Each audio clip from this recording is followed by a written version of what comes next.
Everyone, જય શ્રી કૃષ્ણ. તો કેમ છો ગાઈસ? તો આજે શ્રાવણ મહિનાનો પહેલો સોમવાર છે. તો મહાદેવ તમને અને તમારા ફેમિલીને એકદમ સ્વચ્છ રાખે અને હેપી રાખે. સો જો ગાઈસ, હું લાઈથી કેવું થાય છે, ગરમી જોડી ગઈ. સો અત્યારે હું થઈ ગઈ છું રેડી. જો આજે મેં કુર્તી પહેરી છે. મને એવી ઈચ્છા થઈ કે આજે હું ટ્રેડિશનલ પહેરું, એટલે જો મસ્ત મજાની રેડી થઈ ગઈ છું. હવે આપણે જવાનું છે મહાદેવના દર્શન કરવા માટે. તો ચલો ગાઈસ. ગાઈસ, આપણે આવી ગયા છે શિવ મંદિર. ચલો દર્શન કરાવો તમને. બધા જ મહાદેવના દર્શન કરી. મહાદેવ. તો ગાઈસ, તો સોલ પર આવી ગયા છે અત્યારે. અત્યારે નીલ નથી, નીલ વર્ક માટે બહાર ગયો છે. એટલે હું જસ્ટ આવી હમણાં. અને આજે જમવામાં તો બનાવવાનું નહોતું, મતલબ કસ્ટમર આવી ગયા છે જોડે. આજે જમવામાં ફ્રૂટ છે, કેમ કે આજે મારે નીલના ફાસ્ટ છે, એટલે મેં ફરાળી નહીં, ખાલી માંડવી અને ફ્રૂટ ખાવાના છે. કેટલા બધા કસ્ટમર આવી ગયા છે. ગુડ મોર્નિંગ, જય શ્રી કૃષ્ણ. તો જો ગાઈસ, શોરૂમ આવી ગયા છે ને, કેમ કે આજે આપણે આવી ગયા છે પહેલા, કેમ કે આપણે આજે ગાડીનો જો ફૂલ સ્ટોક આવી ગયો છે. તો ચલો ગાઈસ, તમને બતાવું. તો ગાઈસ, કેમ લાગે બાકી? અલગ જ નજારો આવે ને. ઓમ શ્રીઓ ઘટે જ નહીં કઈ. જો તમે,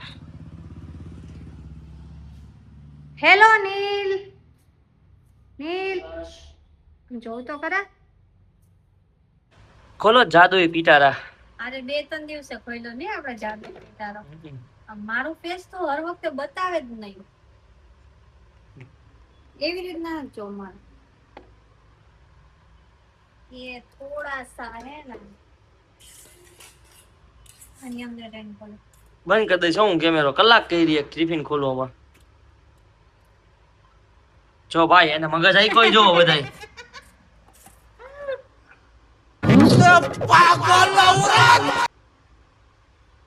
નીચે પેલું ખાઈ નહીં ખરાબ. ભાત હાલો દેખાય. ઉતાવળ રાખો ને, થોડી ભૂખ લાગી ગઈ. હા પણ દાળ. આ દાળ મારી છે. આ દાળ તો મારી છે. ધગે છે. હા બસ સરસ. Thank you. ભૂખ લાગી, હું જમી લઉં. જેમની ગાડી હતી એ આજે લેવા આવી ગયા છે. ડિલિવરી આપવાની હતી. ડિલિવરી ઓલમોસ્ટ આપણે આપી દીધી છે. હવે નીલ એમને સમજાવે છે કે ગાડીને કઈ રીતના યુઝ કરવાની. સો ગાઈઝ, હું આવી ગઈ છું ઘરે, કેમ કે કાલે છે સાતમ, એટલે કાલે બધાને ઠંડુ જમવાનું હોય. એટલે અત્યારે હું ને મમ્મી બનાવશું મસ્ત મજાની રસોઈ.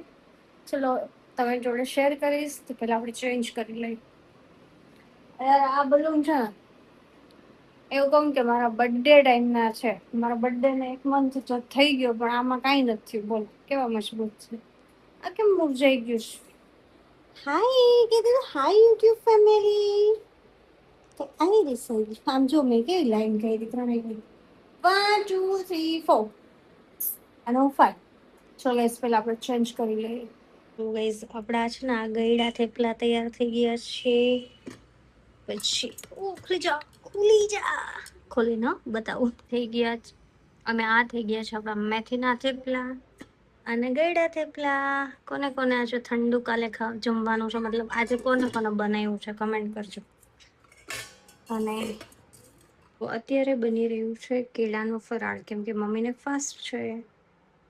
તો જુઓ ગાઈસ, કેળા આપણા બફાઈ ગયા છે. સાઈડમાં આપણે માંડવીનો ભૂક્કો લીધો છે. ટમેટામાં મરચાનું કટિંગ કરી નાખ્યું છે. કોથમરી. હવે આપણે વઘાર કરવાનો છે. વઘાર કરવા માટે તેલ આવી ગયું છે. એમાં લીમડો, મરચા અને ટમેટા એડ કરી દીધા છે. અને હવે એ બધું જ મિક્સ કરી લેવાનું છે. પછી આપણા ઘરના જે નોર્મલ મસાલા હોય એ નાખવાનું છે. નિમક છે, હળદર છે, લાલ મરચું છે.